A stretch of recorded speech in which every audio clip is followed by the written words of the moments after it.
ತಿರುಮಲ ತಿರುಪತಿ ದೇವಾಲಯದಲ್ಲಿ ಮೊದಲ ಆರತಿ ವಿಚಾರ ಈಗ ಹೊಸ ವಿವಾದಕ್ಕೆ ನಾಂದಿ ಹಾಡಿದೆ. ಈ ಮೊದಲ ಆರತಿಯ ಗೌರವವನ್ನು ಕರ್ನಾಟಕದ ಸಚಿವರು, ಶಾಸಕರು ಮತ್ತು ಜನಪ್ರತಿನಿಧಿಗಳಿಗೂ ವಿಸ್ತರಿಸುವ ಕುರಿತು ಸಿಎಂ ಡಿಕೆಶಿ ಹೇಳಿದರು. ಆದರೆ ಸಿಎಂ ಡಿಕೆಶಿ ಮಾತಿಗೆ ಟಿಟಿಡಿ ತೀವ್ರ ವಿರೋಧ ವ್ಯಕ್ತಪಡಿಸಿದೆ. ಈ ಬಗ್ಗೆ ಪ್ರತಿಕ್ರಿಯಿಸಿರುವ ಟಿಟಿಡಿ ಟ್ರಸ್ಟ್ನ ಸದಸ್ಯ ಜಿ ಭಾನುಪ್ರಕಾಶ್ ರೆಡ್ಡಿ, ತಿರುಪತಿ ದೇವಾಲಯವನ್ನು ರಾಜಕೀಯ ವೇದಿಕೆಯನ್ನಾಗಿಸಬೇಡಿ. ಈ ವಿಶೇಷ ಹಕ್ಕು ಮೈಸೂರು ಮಹಾರಾಜರಿಗೆ ನೀಡಲಾಗಿತ್ತು. ತಿರುಮಲಕ್ಕೆ ಮೈಸೂರು ಮಹಾರಾಜರು ನೀಡಿರುವ ಕೊಡುಗೆಗಳು ಮತ್ತು ದಾನ ಧರ್ಮಗಳಿಗೆ ಪ್ರತಿಯಾಗಿ ಅವರಿಗೆ ನಿತ್ಯ ಆರತಿಯ ವಿಶೇಷ ಗೌರವವನ್ನು ನೀಡಲಾಗಿದೆ. ಸರ್ಕಾರ ಶಿಫಾರಸು ಮಾಡಿದ್ರೂ ಸಹ ಇದನ್ನು ಬೇರೆ ಯಾರಿಗೂ ವಿಸ್ತರಿಸಲ್ಲ ಅಂತ ಸ್ಪಷ್ಟಪಡಿಸಿದ್ದಾರೆ. ಆದರೆ ಟಿಟಿಡಿಯ ಮತ್ತೋರ್ವ ಸದಸ್ಯ ಎಸ್ ನರೇಶ್ ಕುಮಾರ್ ಅನ್ನೋರು ಡಿಕೆಶಿ ಪ್ರಸ್ತಾಪವನ್ನು ಸ್ವಾಗತ ಮಾಡಿದ್ದಾರೆ. ಕೇವಲ ರಾಜಕೀಯ ಪ್ರತಿನಿಧಿಗಳಿಗಷ್ಟೇ ಸೀಮಿತಗೊಳಿಸದೆ ಅಂದು ತಿರುಮಲದಲ್ಲಿರುವ ಕರ್ನಾಟಕದ ಗಣ್ಯರೊಬ್ಬರಿಗೆ ಅವಕಾಶ ಕಲ್ಪಿಸುವುದು ಸೂಕ್ತ. ಭಾನುಪ್ರಕಾಶ್ ಅವರು ಸಮರ್ಪಕವಾಗಿ ಅರ್ಥೈಸಿಕೊಳ್ಳದೆ ಪ್ರತಿಕ್ರಿಯೆ ಕೊಟ್ಟಿರೋದು ಸರಿಯಲ್ಲ ಅಂದಿದ್ದಾರೆ.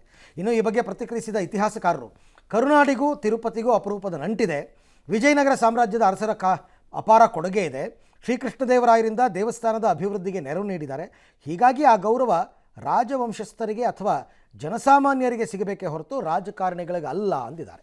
कर्नाटक मुख्यमंत्री डीके शिवकुमार ने एक स्टेटमेंट दिया, इधर तिरुमला में नित्य आरती होने के समय में एमएलए, मिनिस्टर्स, ऑफिसर्स को अलो करने के लिए नया प्रपोजल लेने वाला है. अच्छे नहीं है डीके शिवकुमार जी, ये पूरा मैसूर महाराज को दिए का प्रिविलेजेस है.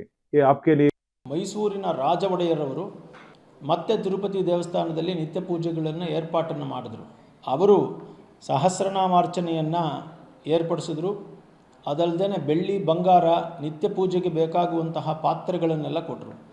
ಅದೇ ರೀತಿ ಉತ್ಸವಕ್ಕೆ ಬೇಕಾದಂತಹ ಬಂಗಾರದ ಕೊಡೆ, ರತ್ನಾಹಾರಗಳು, ದೊಡ್ಡದಾದಂತಹ ರತ್ನ ಮಂಟಪವನ್ನು ಮಾಡಿಸಿದ್ದಲ್ಲ. ಸಾಂಪ್ರದಾಯಿಕ ಸಂಪ್ರದಾಯಗಳೆಲ್ಲ ಪ್ರಾರಂಭ ಆಗಿದ್ದೆ ವಿಜಯನಗರ ಕಾಲಘಟ್ಟದಿಂದ, ಕೃಷ್ಣದೇವರಾಯನ ಕಾಲಘಟ್ಟದಿಂದ ಧಾರ್ಮಿಕ ಸಂಪ್ರದಾಯಗಳು ಪ್ರಾರಂಭ ಆಗಿದೆ. ಅದರ ಮುಂದುವರಿಕೆ ಭಾಗವಾಗಿ ಮೈಸೂರಿನ ಮಹಾರಾಜರು ಸಾಕಷ್ಟು ಕೊಡುಗೆಯನ್ನು ತಿರುಪತಿ ವೆಂಕಟೇಶ್ವರನ ಸನ್ನಿಧಿಗೆ ಕೊಟ್ಟಿದ್ದಾರೆ.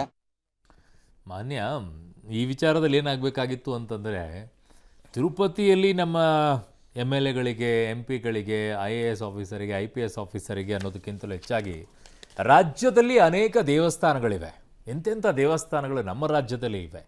ಆ ದೇವಸ್ಥಾನಗಳಿಗೆ ಒಬ್ಬೊಬ್ಬರು ಹೋಗಿ ನೋಡಿ ಆ ದೇವಸ್ಥಾನಗಳಲ್ಲಿ ಏನಾಗಬೇಕಾಗಿದೆ, ಏನು ಬದಲಾವಣೆ ಆಗಬೇಕಾಗಿದೆ, ಏನು ಹೊಸ ವ್ಯವಸ್ಥೆಗಳನ್ನು ಮಾಡಬೇಕಾಗಿದೆ, ಅಲ್ಲಿ ಏನು ಕೊರತೆ ಇದೆ, ಇವುಗಳನ್ನು ನೋಡ್ಕೊಂಡು ಬನ್ನಿ ಅನ್ನೋದನ್ನು ಕಳಿಸ್ಬೇಕಾಗಿತ್ತು. ಎಲ್ಲವೂ ಹೇಗೆ ಲಾಭವಾಗಿ ನೋಡ್ಕೊಳ್ತೀರಾ ಅಂತ ನೀವು ಜನರಿಗೆ ಲಾಭವಾಗೋ ರೀತಿಯಲ್ಲಿ ನೋಡೋದಿಲ್ಲ ಅಲ್ವಾ? ನಮ್ಮ ಅನೇಕ ದೇವಸ್ಥಾನಗಳಿವೆ, ನಾನು ಹೋಗಿದ್ದೀನಿ. ಎಂತೆಂಥ ವ್ಯವಸ್ಥೆಗಳನ್ನು ಮಾಡಬೇಕಾಗಿದೆ, ಏನೂ ಇಲ್ಲ. ಆದರೆ ಮುಜರಾಯಿ ಇಲಾಖೆಗೆ ಬರೋ ದುಡ್ಡು ಮಾತ್ರ ಸರ್ಕಾರ ಚೆನ್ನಾಗಿ ಹೋಗುತ್ತೆ. ಅಭಿವೃದ್ಧಿ ಮಾಡಿ ಆ ದೇವಸ್ಥಾನಗಳದಂದರೆ ಇಲ್ಲ. ಎಷ್ಟು ಬೇಜಾರಾಗುತ್ತೆ ನಮಗೆ. ಎಲ್ಲ ಸ್ವಾರ್ಥಮಯ.